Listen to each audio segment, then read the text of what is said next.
4월 첫 주 부활절 주일 예배 오신 여러분을 환영합니다. 오늘은 부활절입니다. 아멘. 약 2000년 전에 오늘 예수님께서 무덤에서 걸어 나오셨습니다. 그랬기 때문에 우리가 이 자리에 있을 수 있는 것이죠. 오늘 고린도전서 15장 55절부터 58절까지의 말씀을 가지고 부활에 대해서 같이 나누길 원합니다. 우리 같이 성경 고린도전서 15장 55절을 같이 보겠습니다.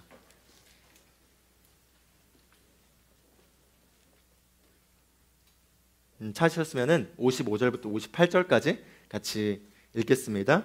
오 사망아, 너의 쏘는 것이 어디에 있느냐? 오 음부야, 너의 승리가 어디에 있느냐? 사망에 쏘는 것은 죄요, 죄의 능력은 율법이라. 그러나 우리 주 예수 그리스도를 통하여 우리에게 승리를 주시는 하나님께 감사하노니. 그러므로 나의 사랑하는 형제들아, 경고하라. 흔들리지 말라. 항상 주의 일을 넘치게 하라. 이는 너희의 수고가 주 안에서 헛되지 아니한 줄을 너희가 알미니라. 아멘. 고린도전서 15장은 또 지난주 큐티 금요일 날 있었던 그 말씀이었죠. 오늘 이 내용을 가지고 우리 부활에 대해서 같이 나누길 원합니다. 로마서 1장 16절에 보면은 바울이 이렇게 얘기합니다. 내가 복음을 부끄러워하지 아니하노니 이 복음은 모든 믿는 자에게 구원을 주시는 하나님의 능력이라, 이렇게 얘기합니다. 복음을 부끄러워하지 아니하노니 이 복음은 모든 믿는 자들에게 구원을 주시는 하나님의 능력이라고 바울은 말했습니다. 바로 이 복음은 하나님의 능력인 것이죠. 그리고 우리가 이 복음을 받았고 이 복음을 우리가 받아서 하나님의 능력을 경험했기 때문에 우리가 오늘 이 자리에 모일 수 있게 된 것입니다. 근데 복음은 바로 오늘 부활절, 그 부활하신 예수님의 그 부활이 바로 이 복음을 탄생케 했습니다. 복음의 출발은, 복음의 시작은, 복음의 기원은 바로 부활에서부터 시작되었습니다. 그래서 오늘 부활이 주는 의미가 무엇인가에 대한 내용을 가지고 우리가 같이 말씀을 보길 원하는데, 결국 예수 그리스도께서 부활하신 그 부활의 사건이 복음을 출발시켰습니다. 그리고 이 복음이 우리에게 전달되었습니다. 그래서 우리가 받은 이 복음은 바로 하나님의 능력이요, 우리를 구원하시는 하나님의 능력으로서 우리를 구원하게 하였습니다. 복음을 부끄러워하지 아니하십니까? 우리가 받은 복음에 대해서 오늘 이 부활절을 통해서 다시 한번 곰곰하게 되돌아보면서 우리가 갖게 된 이 복음이 어떤 복음인지, 나는 이 복음을 부끄러워하지 아니하는지, 그리고 나에게 전달된 이 복음을 내가 하나님의 능력으로 여기고 있는지, 그리고 내 삶에서 그 하나님의 능력을 매일 경험하는지를 말씀을 통해 보길 원합니다. 복음의 소식이 무엇인 거죠? 좋은 소식인데, 기쁜 소식인데, 그 좋은 소식은 바로 예수 그리스도께서 부활하셨다는 겁니다. 그게 바로 복음입니다. 사실 단순하게 얘기하면 예수 그리스도께서 부활하신 것, 그래서 무덤에서 걸어 나오신 것, 그것이 복음입니다. 왜 복음인지 한번 우리가 살펴보도록 하겠습니다. 부활이 너무나 중요하고, 기독교의 사실 미국 같은 경우는 부활절이 굉장히 큰 행사인 걸로 알고 있어요. 제가 미국에서 살아보진 않았지만, 그러나 한국은 조금 부활절이 조용조용하죠. 그러나 부활절에 연합 예배도 드리고 이렇게 하지만, 부활절은 사실은 우리가 한 해 동안에 가장 기억해야 될 중요한 날로 우리가 여기도 좋을 만큼 중요한 날이고, 이 부활절은 바로 복음을 상징하고 복음을 출발시키는 그 날이기 때문에 우리가 부활이 왜 중요하고, 그리고 부활이 왜 복음과 연관되고 그게 왜 복음인 건지를 우리가 정확하게 알아야지 우리가 주변에 있는 사람들에게도 부끄러워하지 않고 이 부활의 의미를 나눌 수 있습니다. 부활이 그럼 왜 중요하죠? 부활이 왜 중요할까요? 한번 스스로에게 답변을 해보시면 좋을 것 같습니다. 부활이 왜 중요하죠?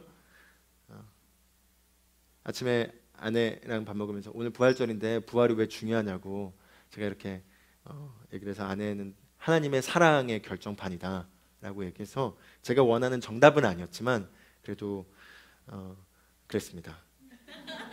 그렇죠, 그게 맞습니다. 하나님의 사랑의 결정판이죠. 부활이 왜 중요한지에 대해서 우리가 말씀을 통해 조금 정확하게 봤으면 합니다. 로마서 4장 25절을 같이 찾아서 로마서 4장 25절을 펴서 로마서 4장 25절을 같이 한번 읽어보도록 하겠습니다. 제가 로마서 4장 25절을 찾아서 읽겠습니다.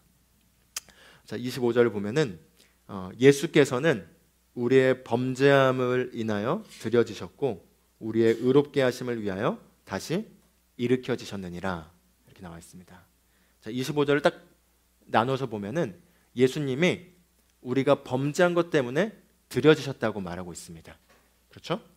그리고 우리를 의롭게 하기 위하여 다시 일으켜지셨다고 말하고 있습니다. 즉 다시 일으켜졌다는 건 무엇이죠? 부활하셨다는 거죠. 부활의 목적에 대해서 로마서 4장 25절에 바울이 분명하게 서술해 줍니다. 무엇이죠? 우리를 의롭게 하기 위해서. 그분이 부활하신 것은 우리를 의롭게 하기 위해서였습니다. 즉 우리를 의롭게 하기 위해서 그분이 부활하셨습니다. 그분이 부활하셨다면 그 말은 무엇이죠? 그럼 우리가 의롭게 된 것입니다. 그리고 우리가 의롭게 된 게 너무나 중요하고 그게 바로 기쁜 소식이기 때문에 그게 바로 복음인 것입니다. 같이 따라서 고백하면 좋겠습니다. 나는 의롭게 되었습니다. 아멘. 예수님께서 부활하심으로 말미암아 우리가 의롭게 되었습니다. 우리를 의롭게 하기 위해서 그분이 살아나셨습니다. 그분이 부활하신 것입니다. 그럼 우리가 의롭게 되었다는 것이 무엇인지를 정확하게 알 때 복음의 깊이가 더 깊어질 수 있겠죠. 우리가 의롭게 되기 위해서 예수님이 부활하셨다는 말은 예수님이 부활하시기 전까지는 그 어느 누구도 의롭지 못했다는 겁니다. 의롭지 못했다는 거죠. 의롭지 못한다는 것은 다른 말로 하면 죄인이라는 얘기입니다. 하늘 아래 그 어느 누구도 예수님의 부활 없이는 스스로 의로워질 수 있는 자가 아무도 없었습니다. 그런데 그 죄인의 상태가 바로 문제이기 때문에 예수님이 우리를 의롭게 하기 위해서 살아나셔야만 했던 것입니다. 의롭지 못한다는 건 죄인이라는 거죠. 근데 그 죄가 왜 문제인지를 같이 우리가 말씀에서 처음 봤던 말씀에서 살펴봤습니다. 아까 고린도전서 15장 55절에서 6절까지를 보면은 이렇게 얘기하죠. 사망이 쏘는 것은 죄요.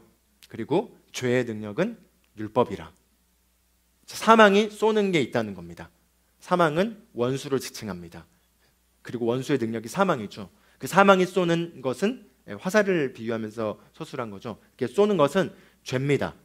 그리고 그 죄의 능력이 무엇인지를 얘기하죠. 죄의 능력은 율법이라고 말합니다. 여기서 왜 죄의 능력을 율법이라고 바울이 서술했을까요? 그럼 우리가 율법이 무슨 의미를 갖고 있는지를 우리가 알아야지 죄의 능력이 율법이라는 거에 대한 의미를 더 온전하게 이해할 수 있습니다. 율법은 하나님이 이스라엘 백성에게 주신 법이었죠. 그리고 이 법을 너희가 지키면 축복을 받을 거지만 너가 이 법에서 하나라도 어기면 너희는 저주를 받는다고 얘기합니다. 그런데 어느 누구도 율법을 완벽하게 지킬 수가 없습니다. 그래서 이스라엘의 백성은 율법의 저주 아래 있었던 것이죠. 율법의 저주라 함은 율법에 있는 그 기록된 것 중에 하나라도 지키지 못하면은 저주를 받는 겁니다. 그런데 어느 누구도 율법을 완벽하게 지킬 수가 없습니다. 그래서 성경은 그들을 율법의 저주 아래 있는 자라고 말합니다. 즉 율법의 저주 아래 있었다는 것이죠. 근데 그 신명기의 율법에 대해서 율법을 지켰을 때의 축복과 율법을 지키지 못했을 때의 저주를 보면은 그 저주가 무엇인지를 좀 더 구체적으로 볼 수 있습니다. 크게 세 가지예요. 질병입니다. 율법을 지키지 못했을 때 사람들은 질병으로 인해서 괴로워하고 질병으로 인해서 죽었습니다.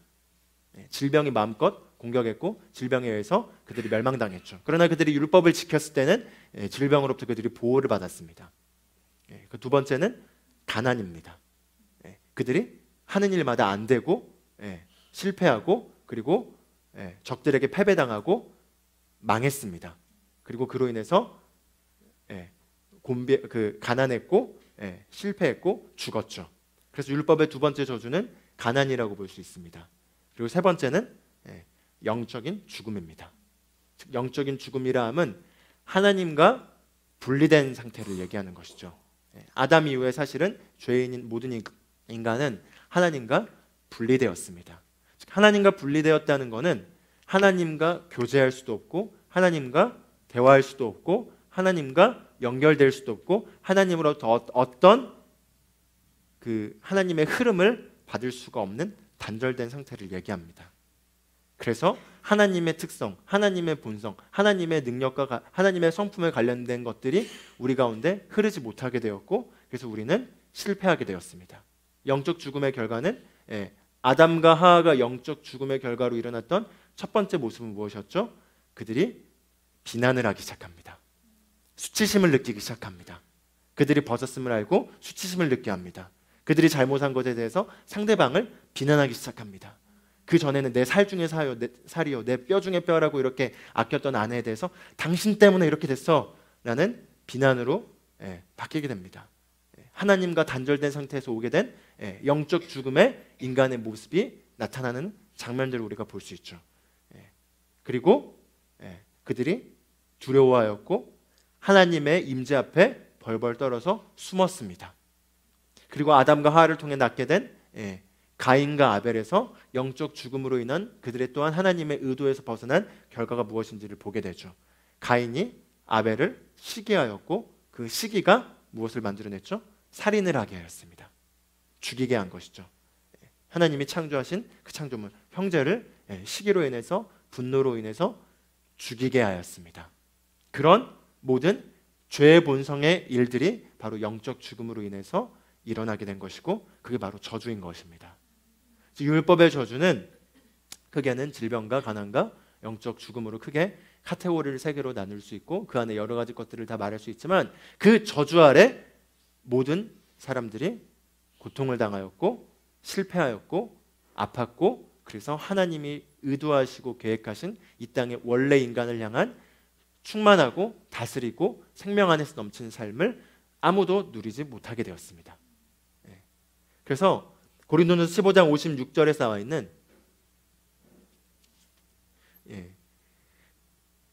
사망이 쏘는 것은 죄요, 죄의 능력은 율법이다 라는 말은 무엇이냐? 결국 아담의 실패로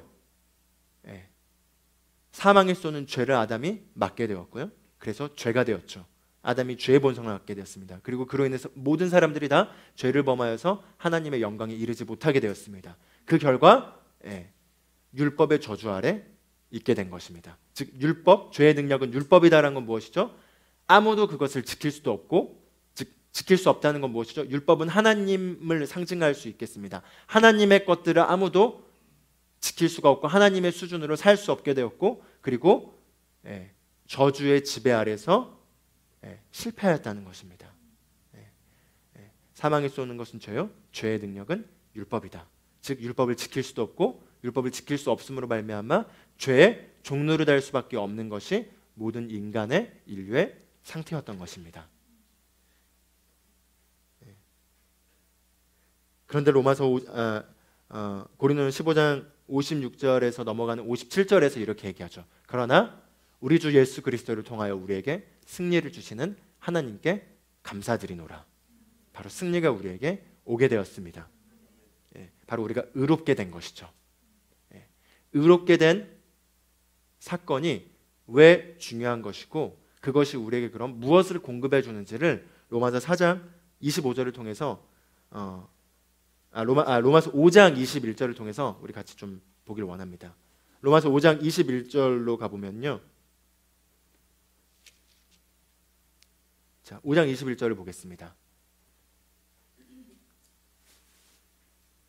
5장 21절 보면 이렇게 얘기합니다. 죄가 굴림하여 사망에 이른 것 같이 은혜도 의를 통하여 굴림하여 예수 그리스도 우리 주로 인해 영원한 생명에 이르게 하려는 것이라. 죄가 굴림하여 사망에 이르게 하였다고 말합니다. 그 말은 무엇이죠? 즉 사망이 쏘는 죄의 능력은 율법이다. 즉 죄의 능력은 율법이란 건 무엇이죠? 우리가 죄인됨으로 말미암아 죄의 능력을 벗어날 수가 없고 죄의 능력의 지배 아래 있을 수밖에 없게 되어 있는데, 그 죄의 능력의 지배가 결국 우리 삶을 저주 가운데 실패하게 만들었다는 것이죠. 즉 우리가 죄를 반복해서 지을 수밖에 없게 됐고, 그 죄를 지을 수밖에 없는 그 죄로 인해서 사망이 우리 삶 가운데 마음껏 군림하여 우리를 괴롭힐 수 있고 우리를 종노릇하게 할 수 있었다는 것입니다. 그런데 지금 비교하면서 바울이 얘기해 주고 있죠. 은혜도 의를 통하여 군림하여 우리가 영생에 이르게 하였다라고 말합니다. 즉 죄를 통하여 사망에 군림하였다면은 이제 의를 통하여 은혜가 우리를 군림할 수 있게 되었다는 것입니다. 즉 의를 통하여 은혜가 우리에게 들어올 수 있게 되었다는 것입니다. 의를 통하여 은혜가 들어와서 우리의 삶에 군림함으로 말미암아 일어난 결과는 무엇이죠? 생명입니다. 사망이 있던 것이 생명으로 바뀌게 된 것입니다. 사망의 영역이 생명의 영역으로 변화됨으로 말미암아 우리 삶 가운데 일어난 모든 저주의 사슬이 끊어지게 되고 그 저주가 있던 모든 영역들이 생명의 충만함으로 변화될 수 있는 통로가 열리게 된 것입니다. 즉 우리가 의롭게 됨이 너무나 중요한 이유는 무엇이냐? 의롭게 됨이 바로 은혜가 우리 삶 안으로 들어올 수 있는 통로가 열린 것이기 때문에 의롭게 됨이 너무나 중요한 것입니다. 그래서 예수님은 우리가 의롭다함을 얻기 위하여 다시 살아나신 것입니다. 사실 로마서 4장 25절 말씀을 보면은 이걸 얘기하는 거죠. 예수는 우리가 범죄한 것 때문에 내어줌이 되고 우리를 의롭다 하기 위하여 다시 살아나셨습니다. 그 말은 무엇이냐? 우리의 죄가 그분의 것으로 여겨지게 돼서 그분이 그 죄로 인한 저주를 받으셨습니다. 즉 예수님이 우리의 범죄한 것 때문에 내어줌이 되셔서 십자가의 사건을 통해서 우리의 죄가 그분의 것으로 여겨졌습니다. 그래서 계좌이체가 이루어진 거예요. 우리의 죄가 그분의 계좌 속으로 들어가서 그분에게 우리의 죄가 그분의 것으로 여겨졌습니다. 그래서 죄를 통해서 사망이 그분에게 군림하였습니다. 그 사망이 압축적으로 십자가의 사건을 통해서 그분을 군림하여 그분을 수치스럽게 하였고 그분을 아프게 하였고 그분의 쇠갈고기로 인한 채찍으로 그분의 등살이 다 찢겨지게 되었고 손과 발이 못 박히게 되었고 그리고 처절한 고통 가운데 그리고 배신 가운데 수치심 가운데 그분이 죽었습니다. 바로 죄를 통한 사망이 그분에게 군림하였던 것이죠. 그래서 이제 그분이 죄에 대한 값으로 모든 걸 치러지자 이제 우리가 범죄한 것 때문에 내어줌에 대한 그 사건은 끝난 것입니다. 그래서 이제 그리스도 예수를 통한 승리의 사건이 일어난 것이죠. 바로 우리를 의롭다 하기 위해 다시 살아나신 것입니다. 부활하신 것이죠. 즉 부활하신 그게 왜 중요하냐? 우리를 의롭다 하게 하신 것입니다. 그 말은 무엇이냐? 우리의 죄가 그분의 것으로 십자가에서 여겨지셨죠. 그래서 이제 그분이 부활하시고 난 이후에는 그분의 의가 우리의 것으로 여겨지게 되었습니다. 즉 그분의 의가 우리 것으로 여겨지게 되었다 함은 무슨 말이냐? 그분의 의가 우리 것으로 여겨지게 되어서 이제 그 의를 통해서 우리 삶 가운데 은혜가 군림할 수 있게 된 것입니다. 은혜를 통해서 생명이 우리 삶 가운데 왕노릇할 수 있게 된 것입니다. 죄가 지배하던 그 영역에 생명이 지배할 수 있게 된 것입니다. 할렐루야. 바로 이게 포인트입니다. 복음이 그래서 복음인 것이죠. 좋은 소식인 것입니다. 왜 복음이죠? 내가 무언가를 열심히 노력해서 무언가를 얻어낸 건 복음이 아닙니다. 그건 마땅하게 그냥 내가 대가를 그 보상을 받은 것입니다. 내가 한 수고에 대해서. 그러나 복음은 우리가 한 수고와 상관없이 그냥 거저 받은 것입니다. 바로 예수님이 하신 수고로 인해서요. 그래서 예수님이 우리를 의롭다 하기 위해서 일어나신 그 순간 그분의 의가 우리의 것이 되었습니다. 그분이 십자가에 올라가셨을 때는 우리의 죄가 그분의 것이 되었습니다. 그분이 보좌 우편에 앉으셨을 때는 그분의 의가 우리의 것이 되었습니다. 그래서 이제 로마서 5장 21절에 말한 것처럼 은혜도 의를 통하여 군림하여 그리스도 예수 우리 주로 인해 우리가 영원한 생명에 이르게 된 것이죠. 그리고 이 의를 통해서 이제 모든 은혜의 공급이 우리 삶 가운데 가능하게 된 것입니다. 아멘. 같이 따라서 고백하면 나는 의롭습니다. 나는 의롭습니다. 나는 의롭게 되었습니다. 나는 의롭게 되었습니다. 아멘. 사실 아브라함이 우리의 믿음의 할아버지라고 얘기하죠. 왜 아브라함이 믿음의 할아버지로서 그 믿음의 조상으로서 중요하게 여겨지죠? 바로 복음과 관련이 있기 때문입니다. 잘 보십시오. 아브라함은 아무것도 잘한 게 없었습니다. 그냥 아브라함은 그냥 본인의 삶을 살았습니다. 근데 어느 날 하나님이 아브라함에게 나타나셨습니다. 그리고 아브라함에게 말씀하셨습니다. 내가 너를 축복한다. 그리고 내가 너를 번창하게 하고 창대하게 하고 너로 인하여 큰 민족을 일으키고 너를 위대하게 할 것이다 라고 하나님께서 그냥 축복의 말씀을 하십니다. 그리고 아브라함이 그걸 믿었습니다. 그런데 그걸 믿었는데 그게 의로 여겨졌다고 말합니다. 바로 그 사건은 오실 예수 그리스도의 복음에 대한 상징적 사건을 보여주는 것이었습니다. 우리가 무엇도 잘한 게 없었습니다. 그런데 예수 그리스도를 통해서 하나님께서 우리는 축복하셨습니다. 그래서 그 축복, 그 복음의 사실을 우리가 받아들이기만 하면 우리는 그 받아들인 게 믿는 것이죠. 그 믿음으로 인해 우리가 의롭게 된 것입니다. 우리의 행위로 의롭게 된 것이 아닌 것이죠. 어느 누구도 행위로는 의로워질 수가 없습니다. 오직 믿음으로 우리가 의롭다함을 받게 된 것이죠. 그래서 그 결과 이제 의를 통한 우리 삶 가운데 은혜의 지배가 이루어질 수 있게 된 것이죠. 그 은혜의 공급들에 대해서 우리가 이젠 마음껏 많이 묵상하고 우리가 그걸 살아내려고 인식하고 고백도 하고 하죠. 그러나 우리가 고백하는 우리가 누구인지에 대한 그 많은 공급들은 바로 의를 통해서 우리 안에 들어올 수 있게 된 것이고 가능하게 된 것입니다. 그래서 의의 공급들에 대해서 여러 가지가 있겠지만 세 가지만 간단하게 나누고 싶습니다. 바로 첫 번째는 우리가 거듭날 수 있게 되었습니다. 누구든지 그리스도 안에 있으면 그는 새로운 피조물이라. 이전 것은 지나갔으니 보라 새 것이 되었도다. 우리가 예수 그리스도를 부활의 사실을 받아들인 순간 우리는 의롭게 되어 그 순간 거듭나게 되었습니다. 거듭났다라는 것은 우리 안에 하나님의 생명으로 다시 태어났다라는 것입니다. 우리가 하나님의 생명을 가질 수 있게 되었다는 것입니다. 하나님의 생명을 가졌다는 건 무엇이죠? 우리 안에 하나님의 본성이 들어왔다라는 것입니다. 스스로를 바라볼 때 하나님이 바라보신 것으로 바라보기로 결단하십시오. 만약에 하나님이 나를 바라보신 것으로 바라보기로 결단하지 않는다면 끝없이 원수는 우리의 보여지는 모습을 가지고 우리를 바라보게 하고 그게 우리의 자아상이라고 믿게 하고 그 가운데서 우리를 여전히 종노릇하게 하려고 공격할 것입니다. 허물과 죄로 죽었던 우리를 그와 함께 살리시고 함께 일으키사 그분과 함께 천상의 자리에 함께 안침받게 하셨습니다. 그래서 저는 저를 바라볼 때 항상 그리스도 안에서 바라봅니다. 그리스도 안에서 새로운 피조물로서 바라봅니다. 새로운 피조물이라는 게 무엇이죠? 의의 본성을 갖게 된 것입니다. 하나님의 본성을 갖게 된 것입니다. 하나님의 생명을 갖게 된 것입니다. 하나님의 생명으로 말미암아 이제 내가 의 가운데 거할 수 있게 된 것입니다. 그 생명의 왕노릇 가운데 들어갈 수 있게 된 것입니다. 새로운 피조물이 된 것이죠. 두 번째는 우리가 하나님과 다시 연결될 수 있게 된 것입니다. 하나님과 연결되었다는 건 무엇이죠? 우리가 아버지와 교제할 수 있게 된 것입니다.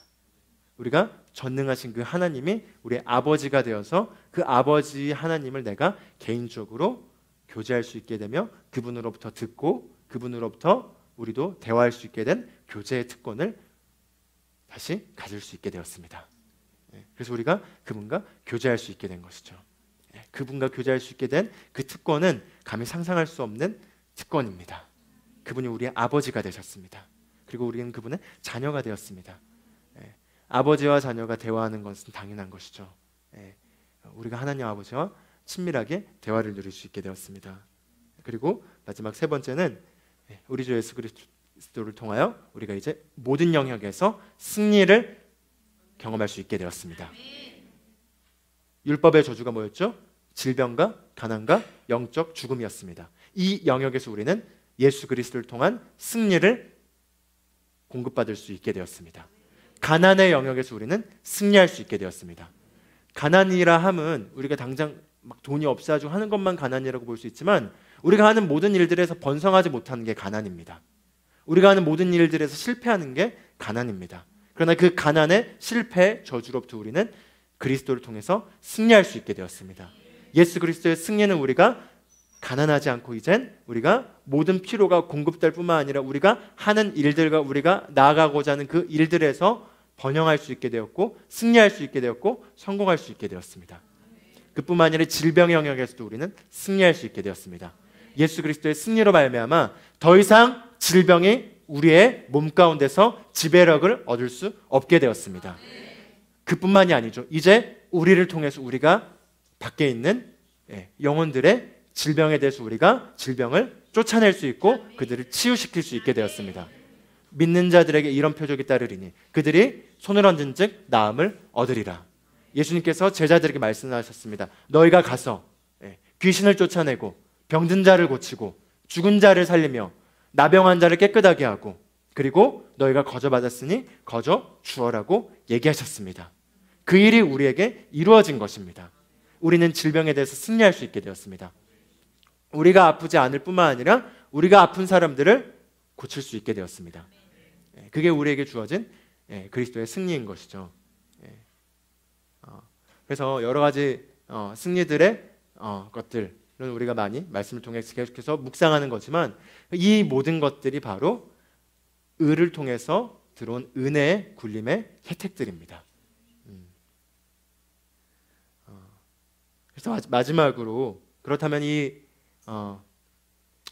의가 어떻게 우리 삶 가운데서 그럼 통치할 수 있는지에 대한 방법들을 좀 나누고자 합니다. 에베소 2장 8절에서 9절 말씀을 좀 같이 찾아서 보길 원합니다.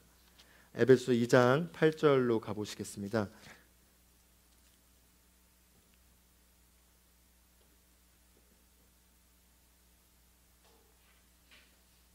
에베소 2장 8절을 찾으셨으면 2장 8절부터 9절까지 같이 읽어보겠습니다. 너희가 믿음으로 말미암아 은혜로 구원을 받았으니 이것은 너희에게서 난 것이 아니요 하나님의 선물이라. 행위에서 난 것이 아니니 아무도 자랑하지 못하게 하려 하심이라. 자, 8절에서 9절은 중요한 얘기를 바울이 얘기해주고 있습니다. 복음의 결정체죠.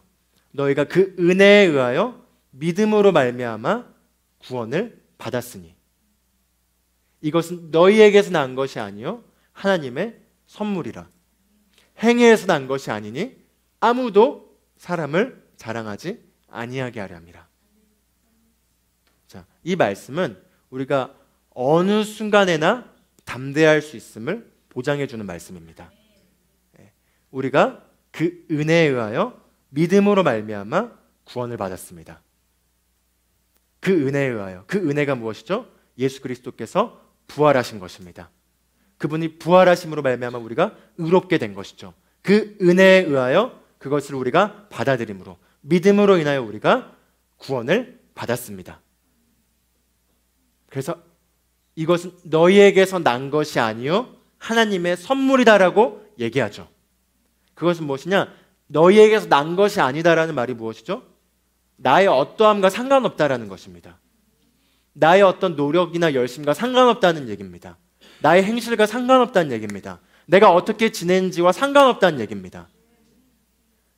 내가 어떻게 지내는지에 따라서 복음의 능력이 내 삶에서 흘러가는 것에 대해서 머뭇거려지게 되고 의심이 들게 되고 내가 이러고 있는데 어떻게 하나님께서 내 삶에서 역사할 수 있겠어라는 생각은 성경적이지 않습니다.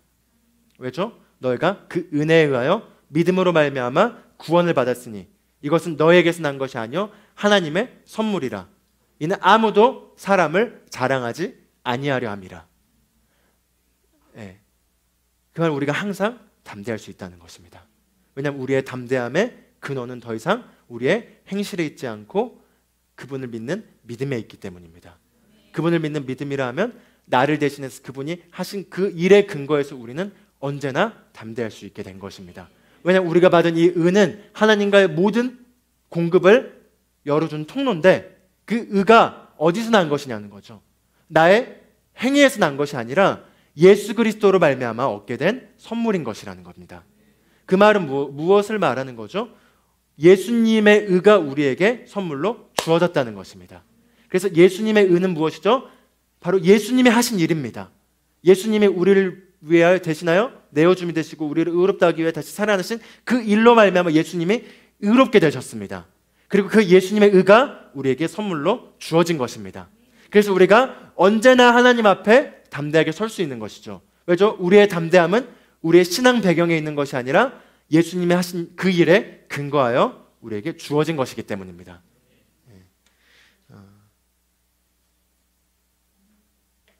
그래서 우리가 자랑할 게 없습니다. 내가 어떻게 잘 지내고 있어서 더 막 뭔가 내 삶에 막 하나님의 일들이 많이 일어날 걸 기대하고 있다가 내가 조금 잘못하고 이렇게 해가지고 하나님의 일들이 내 삶에서 일어나지 않을 걸 기대한다는 것은 지금 의의식이 결여된 것이죠. 의는 우리가 항상 담대한 가운데 통치하게 합니다. 그래서 의는 사자처럼 담대하다고 말하죠. 우리가 어떻게 담대할 수 있죠? 하나님 앞에 담대할 수 있고 상황 앞에 담대할 수 있고 하나님이 우리 삶 가운데 행하실 일들에 대해서 우리가 담대할 수 있습니다. 그래서 이제 우리가 나를 바라보는 것에서 초점을 옮겨서 하나님을 바라보는 것으로 우리가 초점을 바꿔야겠습니다. 나를 바라본다면 항상 두 가지 일이 일어납니다. 열등감이 지배하게 되거나 우월감이 지배하게 되는 일이 일어납니다. 보통 나를 바라보게 되면 어떻게 되죠? 내가 잘 못하고 있는 모습들이 보일 때가 있습니다. 그 잘 못하고 있는 모습들이 보이게 되면 어떤 일들이 일어나죠? 그 일로 인해서 열등의식이 생깁니다. 자존감이 낮아지게 됩니다. 그리고 비교의식이 생기게 됩니다. 우울해지게 되기도 합니다. 또는 질투가 생기기도 합니다. 시기가 생기기도 하죠. 나를 바라볼 때 일어나는 일들입니다. 또 나를 바라볼 때 내가 좀 잘하고 있는 모습들이 보이면은 우쭐대지기 시작하죠. 우쭐대지기 시작하면서 남들을 바라볼 때 남들이 하찮아 보이기 시작합니다. 그리고 내가 우월해 보이기 시작하면서 무언가 되는 것 같은 느낌이 들게 되죠. 그리고 판단하게 되기 시작합니다. 사람들을 판단하게 됩니다. 그리고 뭐 그런 일들이 일어나죠. 정죄하게 됩니다. 사람들을. 나를 바라볼 때 일어난 일들인 것이죠. 그러나 이제 우리는 우리를 바라보는 것에서부터 시선을 돌려서 그리스도를 바라봐야만 하겠습니다. 누군가 되려고 하지 말고 예수님께서 우리 안에서 누군가가 되게 하십시오.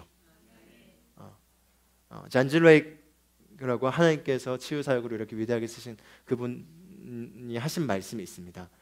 사람들이 내가 잔 질레이크이기 때문에 이런 일들을 한다고 말한다. 그리고 내가 어떤 특별한 은사가 있고 내가 특별하기 때문에 이런 일들을 한다고 얘기를 한다. 그런데 그 얘기를 들으면 내 아내가 웃을 것이다. 이렇게 얘기했습니다. 그러면서 이 얘기를 했습니다. 나는 단지 내가 누구인지를 잊고 내 안에 계신 그리스도를 더 기억했다. 그리고 그분이 나를 누구로 만드셨는지를 더 많이 집중했을 뿐이다. 이 얘기를 하셨습니다. 커리 목사님이 얘기를 하시면서 우리에게 얘기를 하셨죠. 누군가가 되려고 노력하지 마시고 당신 안에 있는 예수님이 누군가가 되려고 하는 것에 노력을 하라고. 그러면은 우리는 이 땅 안에서 생명의 다스림을 더 많이 경험할 수 있게 되기 때문입니다. 그래서 이제 우리가 그 부활의 사건이 무엇인지를 그게 왜 복음인지를 그냥 간단하게 나눴습니다. 부활은 우리를 의롭게 한 사건입니다. 그리고 우리가 의롭게 된 것은 무엇이죠? 그 의롭게 됨으로 말미암아 우리 안에 은혜가 군림할 수 있는 통로가 열리게 된 것입니다. 그리고 그 은혜는 우리 삶 가운데 하나님의 생명이 일할 수 있는 길을 여신 것입니다. 그럼 이제 우리가 마지막으로 정리하면 우리 삶 가운데서 어떻게 하나님의 충만함 가운데 거할 것인가? 내 삶의 많은 영역에서 어떻게 하나님의 충만함이 일하고 그 생명의 일함으로 승리하고 다스리며 복음의 혜택들을 내 삶의 모든 영역 가운데서 누릴 수 있을 것인가? 바로 의의 의식을 키우십시오. 의를 강화시키십시오. 의가 강화될수록 은혜가 일할 수 있는 공간이 늘어납니다. 의를 더 많이 인식하십시오. 근데 의를 인식하는 건 무엇이죠? 그리스도의 부활을 묵상하는 것입니다. 그리스도께서 부활하신 게 어떤 의미를 갖고 있는지, 그 의미가 무엇인지를 묵상하면 의는 활성화됩니다. 의가 활성화되면 은혜가 우리 삶 가운데 흘러가기 시작합니다. 은혜가 흘러가면 생명이 일하기 시작합니다. 생명이 일하면 질병은 파괴됩니다. 생명이 일하면 두려움은 파괴됩니다. 생명이 일하면 실패는 끝나게 됩니다. 생명이 일하면 나 자신을 바라보는 관점이 달라지게 됩니다. 생명이 일하면 더 이상 나를 나의 행위와 나의 과거와 나의 환경 가운데서 나를 바라보지 않게 됩니다. 생명의 일하면 나를 하나님이 만드신 나로 바라보게 됩니다. 생명의 일하면 세상을 더 이상 사람들이 보는 세상대로 나도 바라보지 않게 됩니다. 생명의 일하면 세상을 구원시켜야 될, 잃어버린 자들을 이겨와야 될, 그리고 해방을 시켜야 될, 정복해야 될 땅으로 바라보게 되기 시작합니다. 생명이 일하기 시작하면 불가능한 것들이 가능하게 되는 것으로 눈이 열리기 시작합니다. 그래서 의의 통치를 인식하고 부활의 의미를 기억하는 가운데 생명이 우리의 모든 영역 가운데서 더 일하는 것들을 꿈꾸시며 부활의 증인으로 살아가는 삶을 살게 되기를 축복합니다. 우리 같이 기도하고 마치도록 하겠습니다. 오늘은 또 매월 첫째 주이기 때문에 성찬식을 같이 하도록 하겠습니다. 하나님 아버지 감사합니다. 우리가 오늘 부활절을 맞아 부활하신 예수 그리스도의 그 부활의 사건이 어떤 의미를 갖는지 말씀을 통해서 정확하게 확인할 수 있게 하시니 감사합니다. 예수님께서 부활하심으로 말미암아 우리가 의롭게 되었습니다. 이제 우리가 의롭게 되었음으로 말미암아 우리 삶 가운데 마음껏 하나님의 축복과 은혜가 일할 수 있게 하시는 그 영광된 그 자리에 있게 하시니 감사합니다. 우리가 이제 더 이상 죄의 저주 아래 있지 않고 생명 안에서 의의 영광 안에 있게 하시니 감사드립니다. 이 시간 우리가 그리스도께서 우리를 위해서 행하신 일들을 기억하는 가운데 의로 인하여 은혜가 우리 삶 가운데 또 우리의 지금 순간 가운데 일하는 것들을 더 경험하게 되기를 기대합니다. 감사드리며 예수 그리스도 이름으로 기도합니다. 아멘.